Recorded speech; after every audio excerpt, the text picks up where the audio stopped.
Hello friends, welcome back to our channel. Vegetable layer dum biryani குக்கர்லேயே ஈஸியாக எப்படி செய்யலான்னு பார்ப்போம் வாங்க.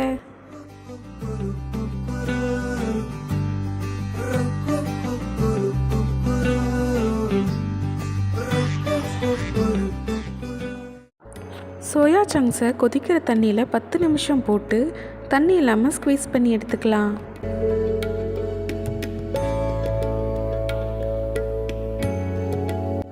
தேவையான மசாலா ஐட்டம்ஸை நான் தனித்தனியாக எடுத்து வச்சுருக்கேன்.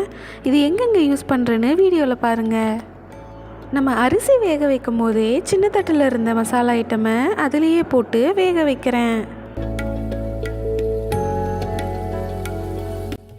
இப்போது பிரியாணி மசாலா செய்ய இந்த பெரிய தட்டில் இருக்கிற மசாலா ஐட்டமெல்லாம் வறுத்து அரைச்சி எடுத்துக்கிறேன். நெக்ஸ்ட்டு 2 பெரிய வெங்காயத்தை நீட்டாக வெட்டி பொன்னிறமாக வறுத்து தனியாக எடுத்து வச்சுக்கலாம். பிரியாணிக்கு தேவையான காய்கறி எல்லாத்தையும் சின்னதாக வெட்டி தட்டில் எடுத்து வச்சுக்கிட்டேன். இப்போது ஒரு தனி பாத்திரத்தில் நம்ம ஆல்ரெடி தண்ணி இல்லாமல் பிழிஞ்சு வச்சுருந்த சோயா சங்க்ஸு, புதினா, கொத்தமல்லி, பீன்ஸ், கேரட், நம்ம வறுத்து வச்ச பிரியாணி மசாலா 3 ஸ்பூன், இஞ்சி பூண்டு பேஸ்ட்டு 2 ஸ்பூன், லெமன் அரைமுடியை பிழிஞ்சு எடுத்துட்டு கெட்டி தயிர் 4 ஸ்பூன், வெறும் மிளகாத்தூள் 3 ஸ்பூன், உப்பு 2 ஸ்பூனை போட்டு நல்லா கிளறி ஊற வச்சிடலாம். வெங்காயம் வதக்கின அதே எண்ணெயில் 1 ஸ்பூன் நெய்யை விட்டு கடைசி தட்டில் இருக்கிற மசாலா ஐட்டம் வெங்காயம் தக்காளியை போட்டு நல்லா வதக்கி எடுத்துக்கலாம்.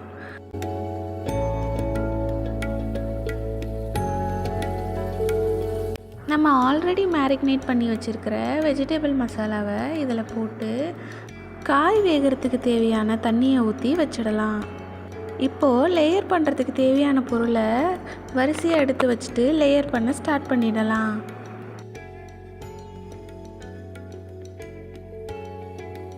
அடிப்பிடிக்காமல் இருக்கிறதுக்கு குக்கரில் 4 ஸ்பூன் தண்ணியை விட்டுட்டு நம்ம வறுத்து வச்ச மசாலா கிரேவியை ஃபஸ்ட்டு லேயராகவும் சாப்பாடை 2வது லேயராகவும் அடுக்கிக்கலாம்.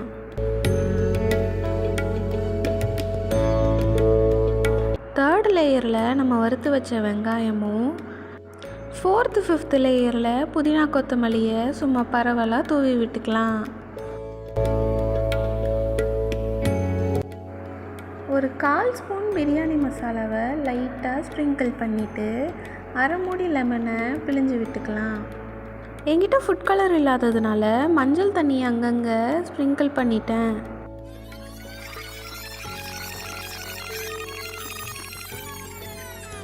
ஆல்ரெடி பண்ண லேயர் போலேயே அதுக்கு மேலே இன்னொரு லேயரையும் அடுக்கி எடுத்துக்கலாம்.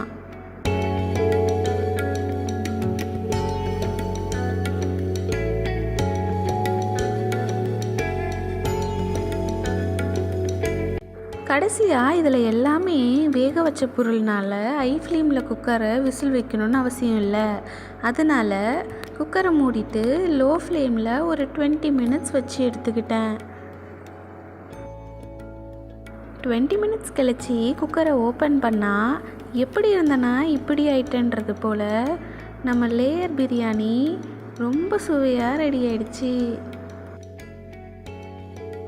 சுட சுட ஒரு தட்டில் சர்வ் பண்ணி சாப்பிட்டு பார்த்தா மட்டன் பிரியாணி தோற்று போயிடுச்சு. நீங்களும் உங்கள் வீட்டில் இதை ட்ரை பண்ணிவிட்டு எப்படி இருக்குன்னு எனக்கு கமெண்ட் பண்ணுங்கள். டாட்டா பாய்.